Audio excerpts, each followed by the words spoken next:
جماعت اسلامی پاکستان نے مقبوضہ کشمیر کے عوام سے اظہار یکجہتی کے لیے آزادی کشمیر مارچ ریلی نکالی۔ شہر کے مختلف علاقوں سے جماعت اسلامی کے کارکنان اور شرکاء ریلی کی شکل میں شارع فیصل پہنچے اور امیر جماعت اسلامی سراج الحق کا استقبال کیا۔ ریلی میں شدید بارش کے باوجود ہزاروں خواتین اور بچوں نے شرکت کی۔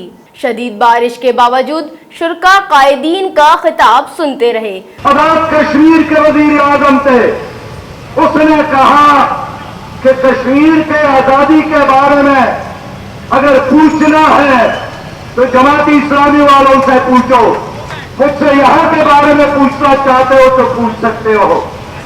میں اس لیے اللہ کا شکر ادا کرتا ہوں کہ 5 اگست کو انڈین گورنمنٹ نے کشمیر کی خصوصی حیثیت کو تبدیل کیا اور مقبوضہ کشمیر کو انڈین یونین کا حصہ بنایا۔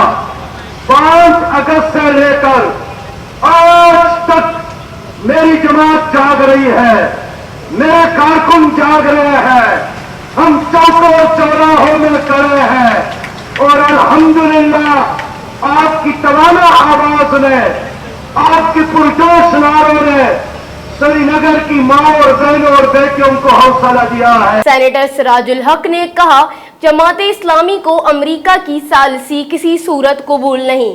کشمیر کی آزادی کے لیے ٹیلی فون، فیس بک اور ٹویٹر سے کام نہیں چلے گا۔ حکومت ٹیپو سلطان بنے، میر جعفر نہیں۔ امیر جماعت اسلامی سینیٹر سراج الحق نے اپنے خطاب میں حکومت سے مطالبہ کیا کہ وہ بھارت سے شملہ معاہدہ منسوخ کر دے۔ انہوں نے بھارت کے وزیر اعظم نریندر مودی کو مخاطب کر کے کہا کہ تمہیں انتہا پسند ہندو تنظیم RSS پر فخر ہے، لیکن یاد رکھنا ہم بھی غزنوی کی اولاد اور احمد شاہ ابدالی کے بھائی ہیں۔ سومناتھ ایک مرتبہ پھر پاش کر سکتے ہیں۔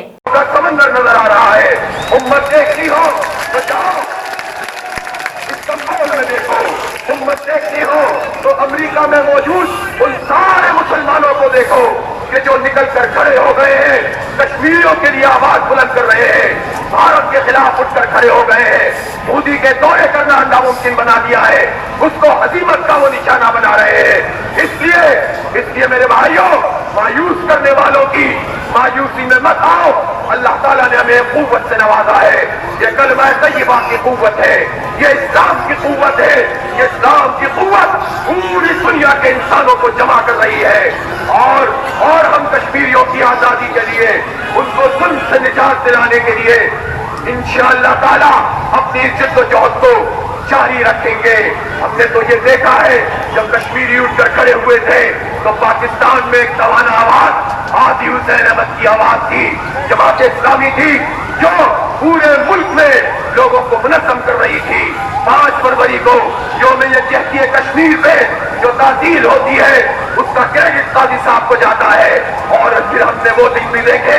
جماعت اسلامی کے کشمیر مارچ میں PSP، جمعیت علماء اسلام، مسلم لیگ نون کے رہنماؤں نے بھی خطاب کیا۔ کیمرہ ٹیم کے ساتھ سعدیہ شعیب، DNN کراچی۔